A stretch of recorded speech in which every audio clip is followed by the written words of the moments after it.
Good morning everyone, নতুন আরও একটি ব্লগে তোমাদের সকলকে অনেক স্বাগত। আজকে অনেক দিন বাদে ব্লগ তোমাদের সাথে শেয়ার করছি, কিন্তু ব্লগটা একটু ছোট হয়ে গেল, বুঝতেই পারছো। এতদিন তো তোমাদের সাথে শেয়ার করিনি যে শরীর খারাপের কারণটা কি, এতদিন পরে শেয়ার করেছি। তো সবসময় ব্লগ করা হয়ও না, আর ইচ্ছেও করে না সবসময় ক্যামেরা সেট করতে, অনেক সময় হয়তো মনে থাকে না। তো সকালবেলা চা আর আজকে ব্রেড খেয়েছিলাম। আজকে আমি যে বিস্কুটটা খাই সেটা ছিল না, তো তোমাদের দাদাভাইয়ের জন্য যে খায় ও আর কি মেরি বিস্কুট খায় সবসময়, তো সেটা ছিল, ওটা দিয়ে আমার একদমই খেতে ইচ্ছা করে না। তো এই ব্রেড সেঁকে নিলাম, ওটা দিয়ে চা খেয়ে নিলাম, তারপরে এদিকে চলে আসলাম বাসন টাসন সব মেজে নিতে। আর এদিকে আজকে হচ্ছে সোমবার, তো আজকে একটু জল ঢালবো, তো যার জন্য একটু তাড়াতাড়ি করে সব কাজকর্মগুলো সারার চেষ্টা করছি আর তাড়াতাড়ি করে রান্নাটা সারবো। আর আজকে সোমবার নিরামিষ খাবো, যেহেতু জল ঢালবো। বাকি সোমবারগুলো হয়তো খাওয়া হবে না, কিন্তু এই সোমবারটা নিরামিষ খাবো এটাই ইচ্ছে আছে। তো এদিকে ফটাফট করে ভাতটা বসিয়ে দিলাম। আর এদিকে দেখো মুড়ি শেষ হয়ে গিয়েছিলো, যার জন্য মুড়ি আনিয়ে নিলাম আম মুড়ি খাবো বলে। কেননা উপাস করে তো এখন দেওয়া সম্ভব নয়, কেননা প্রতি বছরই আমি উপাস করেই জল ঢালি, কিন্তু এবছর খিদেও পেয়ে গেছে।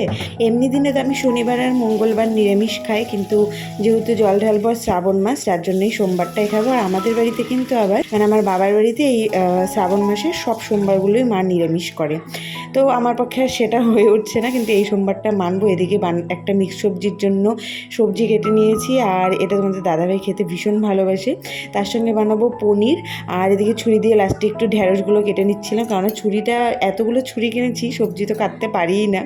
তো এদিকে মিক্স সবজিটা বসিয়ে ঢেকে দিয়ে আসলাম নাড়াচাড়া করে। তারপরে এদিকে ঘরগুলো গুছিয়ে নিব। এখন বাসি ঘর এমনি ঝাড়া হয়েছে, কিন্তু বিছানাটা গোছানো হয়নি। আর ইদানিং মশারিটা টাঙাই না, প্রচণ্ড গরম লাগে, মনে হয় একদম ফ্যানের হাওয়া ঢোকেই না, যার জন্য মশারি টাঙাই না। আর মানে সারা রাত না এসি ছেড়ে রাখলে প্রচণ্ড ঠান্ডা লাগে, তো যার জন্য মনে করো ফ্যানটাই বেশি ছাড়া হয়।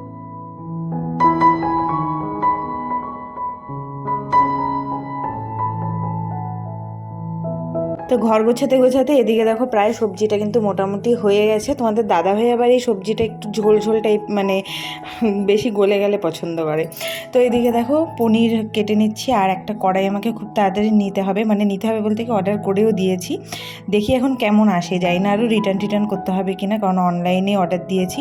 কেননা রেডি করা থাকলে না হয় না, দুটো কড়াই থাকলে দুটো কড়াই তাড়াতাড়ি করে রান্নাটা বসানো যায়। আর অনেক দিন থেকে আমার কাচের ওভেন নেওয়ার ইচ্ছা, তো এই ওভেনটাও তো ঠিক করেছি, ওই নতুন কিচেনে ঢোকার আগে আগেই ঠিক করেছি, যার জন্য ভাবলাম যে থাক এখন আর নিব না। তো সেদিন আবার ভাবছিলাম যে নিলেই ভালো হতো, যদি টি টেবিল না নিয়ে কাচের ওভেনটা নিয়ে নিতাম তাহলেই ভালো হতো। তো এদিকে আমি রান্নাবান্না সেরে তাড়াহুড়ো করে বাকি সব কাজকর্ম, ঘর মোছা, যেগুলো প্রতিদিনের কাজকর্ম থাকে, জামাকাপড় কাচাও ছিল কিছু যেগুলো আগে কাচা হয়নি, তো সব কিছু কমপ্লিট করে এদিকে পুজোটা পরে দিব, আগে এদিকে জল ঢেলে নিচ্ছি। স্নান টান সেরে আসলাম, তো সেগুলোর ভিডিও করিনি, ভাবলাম ভিডিও করলে অনেক বেলা হয়ে যাবে, তো আজকে অতটা শেয়ার করা আর হয়নি। এদিকে দেখো সুন্দর করে আমি একদম পুজোর থালা সাজিয়ে নিয়েছি। আর কাঁচা দুধ পাইনি, যার জন্য ঘি, মধু, গঙ্গা জল এগুলো দিয়েই দিয়ে নিলাম, তিল, তুলসী, তো এগুলো দিয়ে নিচ্ছি। আর এখানে 3 রকমের ফল নিয়েছি, আর 5 রকমের হয়তো ফুল ছিল। আগের থেকে না কাজের এনার্জিটা অনেকটা কমে গেছে, যার জন্য না অনেক সকালই ভেবেছিলাম না তো জল আরও ঢালবো, তবুও আজকে প্রতিদিনের তুলনায় অনেক তাড়াতাড়ি হয়ে গেছে, কিন্তু তবুও মনে হচ্ছিলো যে আরেকটু যদি সকাল ঢালতে পারতাম তাহলে বেশি ভালো হতো। তবুও এখনও পর্যন্ত যে আমি বাড়ির সব কাজ আগের মতো A to Z পরিষ্কার পরিচ্ছন্নতা রেখে করতে পারছি, সত্যি আমার নিজেরই এটা ভেবে ভীষণ ভালো লাগে। পিছনে দেখেছো কি সুন্দর টবগুলোতে রেইন লিলি, তারপরে আরও ওই গাছ ফুলটার নামটা ঠিক মনে পড়ছে না, ফুটে আছে, দেখতে এত ভালো লাগছে।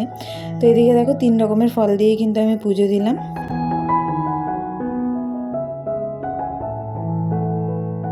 পুজো টুজো সেরে তারপরে খাওয়া দাওয়া করে আর ব্লগ করা হয়নি, আর খাওয়ার সময় ব্লগটা করতে মনেও থাকে না।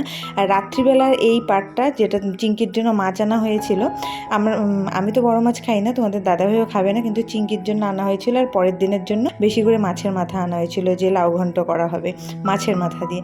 চিংকিকে দেখো কি সুন্দরভাবে বসে আছে সামনে, একদম হাত পা গুটিয়ে, অন্য বিড়াল হলে কিন্তু এতক্ষণে থাবা মেরে দিত, কি সুন্দর করে দেখো। তো চলো ব্লগটা এখানে এন্ড করছি, দেখা হচ্ছে কোনো নতুন ব্লগের সাথে, ততক্ষণ ভালো থেকো, সুস্থ থেকো, টাটা।